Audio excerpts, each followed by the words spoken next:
हमने हमारा ही घोषणा पत्र में है कि उनके ऊपर जो कर्ज होगा उस कर्ज को कैसे खत्म किया जाए उसके लिए पॉलिसी लेकर के आएंगे। तो अक्सर लोन लेते हैं किसान, फिर लोन आ जाता है, सरकार माफ करती है, फिर लोन ले लेती है। इसलिए पॉलिसी के तहत वो कर्ज मुक्त कैसे किसान रह सके उस दिशा में काम करेंगे, डेट फ्री। देखिए, पहले तो भारतीय जनता पार्टी का जो संकल्प पत्र है वो गल्प पत्र है, गल्प पत्र, गल्प पत्र है। वो हिंदी के अच्छा शब्द इस्तेमाल कर दिया, मैंने भी आज ही सीखा है। जो केवल कोरी कल्पना करता है वो है कल्प पत्र। यस, गल्प, गल्प, कोरी, हाँ, इमेजिनरी, जो केवल दिखावा देता, धोखा कर देता है।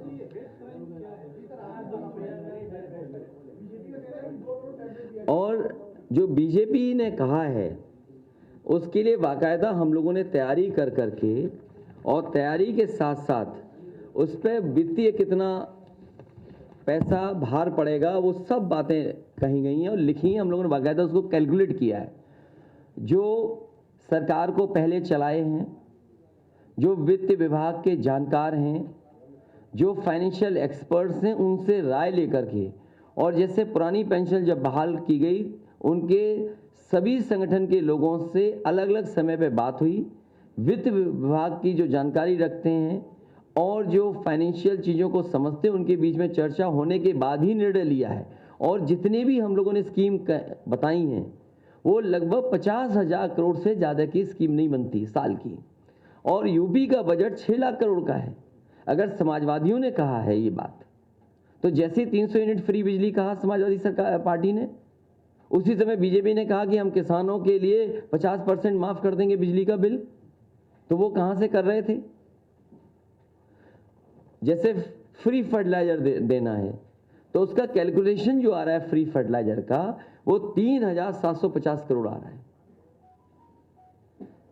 अगर फ्री एलपीजी जो सिलेंडर देना है हमें, उसका कैलकुलेशन लगभग 3,250 करोड़ आ रहा है। जो फार्मर रिवॉल्विंग फंड बना रहे हैं, क्योंकि किसान कभी धरने पर, आंदोलन पे ना बैठे, अक्सर चीनी मिलें भुगतान नहीं कर पाती हैं, कई बार किसान के ऊपर संकट आ जाता है, बेमौसम बारिश हो जाए, कोई और कारण हो जाए जिससे परेशानी में चला जाता है, कहां से मदद हो, इसलिए फार्मर रिवॉल्विंग फंड बनाया गया है 10,000 करोड़ रुपए का। 10,000 करोड़ का फार्मर्स रिवॉल्विंग फंड है जो किसानों की मदद करेगा।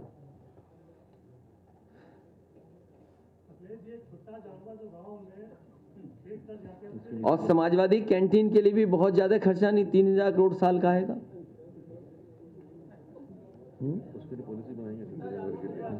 जहां ये अन्ना जानवर, छुट्टा जानवर और गाय सेवा के लिए और एक लोगों को हटाना भगाना, आज भी जब अखबार उठा करके मैंने देखा तो एक वृद्ध जो बुजुर्ग थे, सांड से ने टक्कर मार दी, वो मर गए मैनपुरी में। आज ही खबर है, पूरे देश में उठा लो, अगर सांड की वजह से सबसे ज़्यादा कहीं जान जा रही है तो उत्तर प्रदेश में जा रही है। तो मैंने याद करो क्या कहा था कि सांड की टक्कर से या सांड जो उनको मार देने 5 लाख रुपए उस परिवार की मदद करेंगे। और साथ ही साथ गौ सेवा के लिए और जो गौशाला बनाई हैं उसको और बेहतर कैसे चला सकें उसके लिए पॉलिसी लेकर के आएंगे।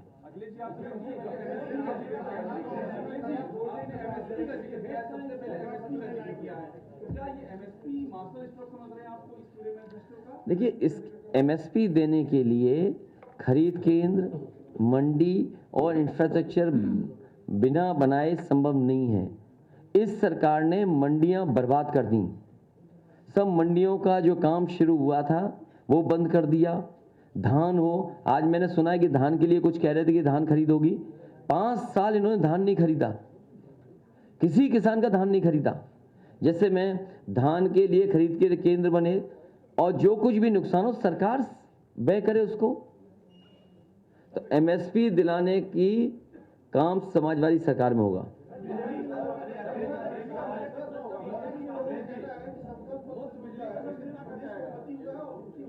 देखिए, उन्होंने पूरा किया नहीं, उन्होंने अपना संकल्प पत्र पूरा नहीं किया। आप सब जागरूक पत्रकार लोग हैं, आप सब समझदार हैं, आप उनका संकल्प पत्र उठाइए, आप देखिए कितना पूरा किया उन्होंने। और भारतीय जनता पार्टी को आज जब नया संकल्प पत्र ला रहे थे तो पिछले संकल्प पत्र के लिए कम से कम 2 मिनट मौन रखना चाहिए था। 2 मिनट मौन रख लेते या 5 मिनट रख लेते, 5 साल में पूरा करना था, 5 मिनट का मौन रखना चाहिए था उन्हें। क्या उन्होंने पूरा ही नहीं किया?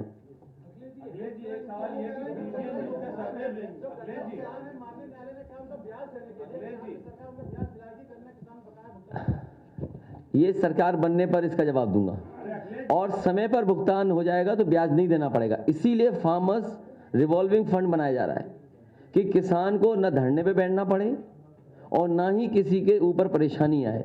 हमारा लक्ष्य ये है कि किसान का समय पर भुगतान हो जाए। जब समय पर भुगतान हो जाएगा तो इंटरेस्ट के सवाल ही नहीं है।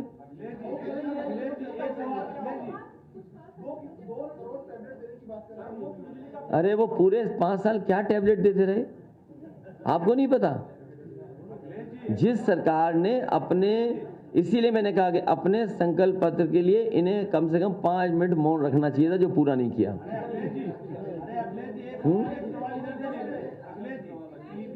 सर्वे में आप सबसे आगे जा रहे हैं और ये क्या सीटों में तब्दील कर पाएंगे? सबसे आगे इस टाइम पीटीआई न्यूज़ के सर्वे में आप दिखाए जा रहे हैं। मैं धन्यवाद देना चाहता हूं जो भी सर्वे है जिसमें हम लोग आगे, लेकिन सर्वे ओपिनियन पोल को मैं ओपीएम पोल मानता हूं।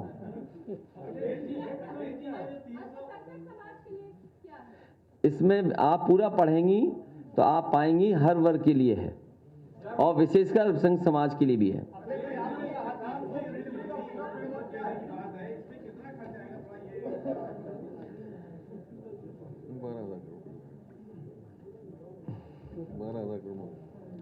ये जो 300 यूनिट फ्री बिजली देने का है, प्रति वर्ष 12,000 करोड़ से ऊपर पैसा आएगा।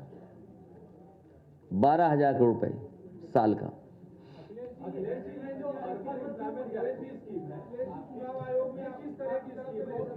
इसको डिटेल में पढ़ लेना। और मनरेगा की तरह, बिल्कुल मनरेगा की तरह।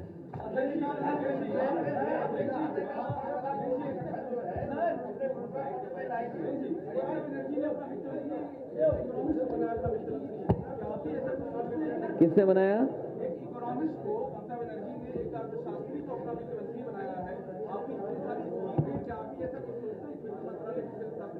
देखिए, मुझे याद है जिस समय मुझे डायल 100 लागू करना था उत्तर प्रदेश में, तो सबसे जानकार आईपीएस उन लोगों को साथ लिया और प्रोफेसर वेंकट, जिन्होंने हैदराबाद में सबसे पहले शुरू की थी एम्बुलेंस सर्विस 108, उनको सरकार के साथ जोड़ करके, उनको सरकार का एडवाइज़र बना करके उस योजना को समय पर पूरा किया और आज भी वो योजना चल रही है। और मुझे याद है जब उत्तर प्रदेश में मुझे मेट्रो शुरुआत करनी थी, लखनऊ, कानपुर, आगरा, उस समय मेट्रो मैन श्रीधन जी को सरकार का एडवाइज़र बना करके लाए थे। तो ये ज़रूरी बनता है कि कई बार कुछ क्षेत्रों के एक्सपर्ट्स की ज़रूरत पड़ती है और एक्सपर्ट्स से आपको मदद मिल जाती है। लेकिन कमाल के हमारे बाबा मुख्यमंत्री थे, वो सब जानते थे, उन्हें किसी एक्सपर्ट की ज़रूरत ही नहीं पड़ी।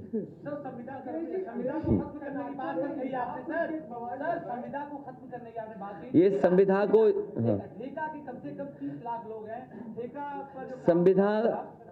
संविधान की व्यवस्था को, आउटसोर्स व्यवस्था को धीरे धीरे खत्म किया जाएगा।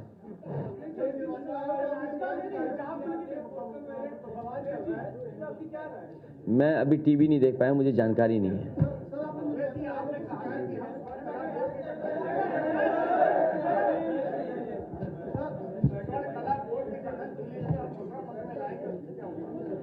कॉर्पोरेशंस बनाएंगे और लाएंगे, उसके लिए भी है, पूरा डिटेल पढ़ लेना।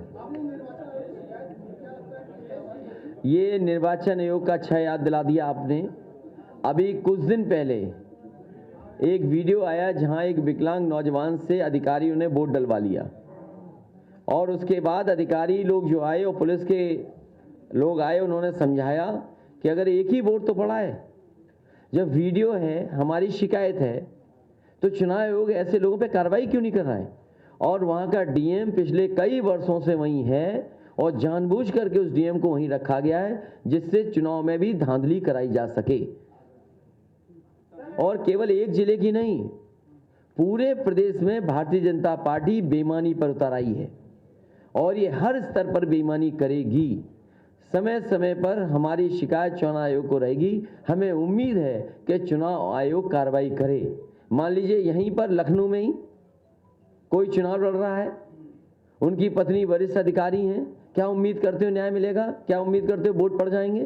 क्या हमने आपने नहीं देखा कि वोट के खातिर बिलासपुर की खातिर महिलाओं और बेटियों के कपड़े फाड़ दिए गए, छीन लिए गए थे?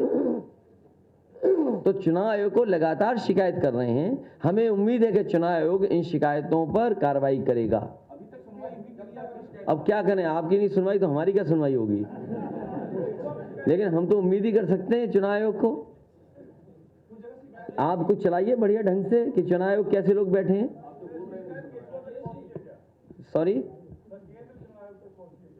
क्या ये जानकारी? अरे आज के ज़माने में किसी को टैग कर दो, कहाँ तक जानकारी पहुँचती है। उनका ऐप है, उसमें जानकारी जा रही है पूरी, हम सब जगह भेज रहे हैं। और केवल एक नहीं, न जाने कितने पत्रकारों ने ट्वीट किया है टैग करके इलेक्शन कमीशन को। तो और क्या करें बताइए? फिर क्या है डिजिटल इंडिया? फिर तो इसका बकवास है डिजिटल इंडिया।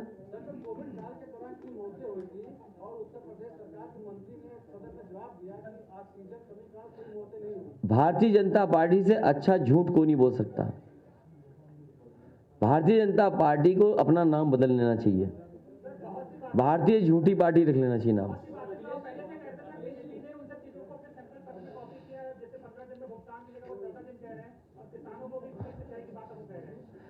इनका ट्रैक रिकॉर्ड क्या है? क्या इन्होंने 5 साल ये सब करके दिखाया क्या?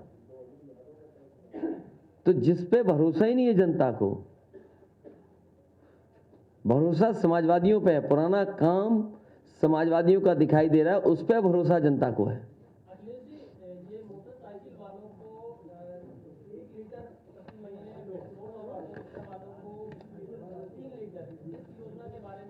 ये लगभग 500 करोड़ खर्च होगा।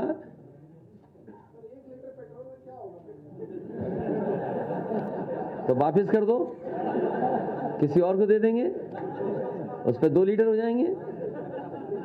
ये कौन सी बात हो गई? और साथ ही साथ साइकिल का कारखाना जो यूपी में बंद हो रहे हैं, उनके सहयोग के लिए अलग से मदद की जाएगी।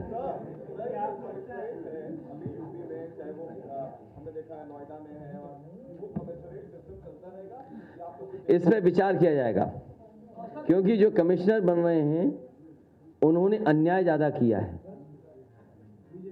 जो लोग ड्यूटी पे रहते रहते जिन्हें भारतीय जनता पार्टी का टिकट मिल गया हो, क्या उम्मीद करोगे उनसे क्या न्याय किया होगा उन्होंने? और पूरा भारतीय जनता पार्टी के कार्यकर्ता बनकर के चुनाव में काम किए हों, उन्हें कमिश्नर बना दिया गया हो, क्या उम्मीद करोगे जनता को न्याय दिलाएंगे? इसलिए इस पर विचार किया जाएगा।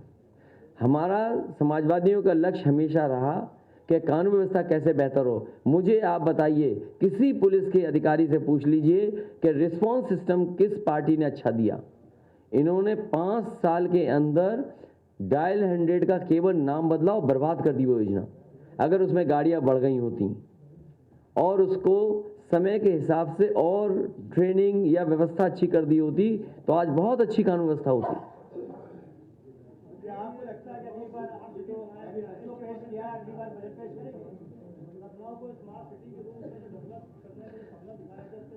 भाई स्मार्ट सिटी में क्या होना जरूरी है? आप पैरामीटर्स देखिए ना, क्या है स्मार्ट सिटी में? क्या है? अंडरग्राउंड केबलिंग होना है, मेट्रो होना, और चीज़ों को डिजिटली पेमेंट होना, पार्क्स होना, रिवर फ्रंट होना, और क्या है स्मार्ट सिटी में? सीवर होना। अब वो स्मार्ट उनका वही है स्मार्ट सिटी, जान लेने वाली स्मार्ट सिटी बता रहे हो ना आप, तो क्या कर सकते हैं? हटाइए सरकार को।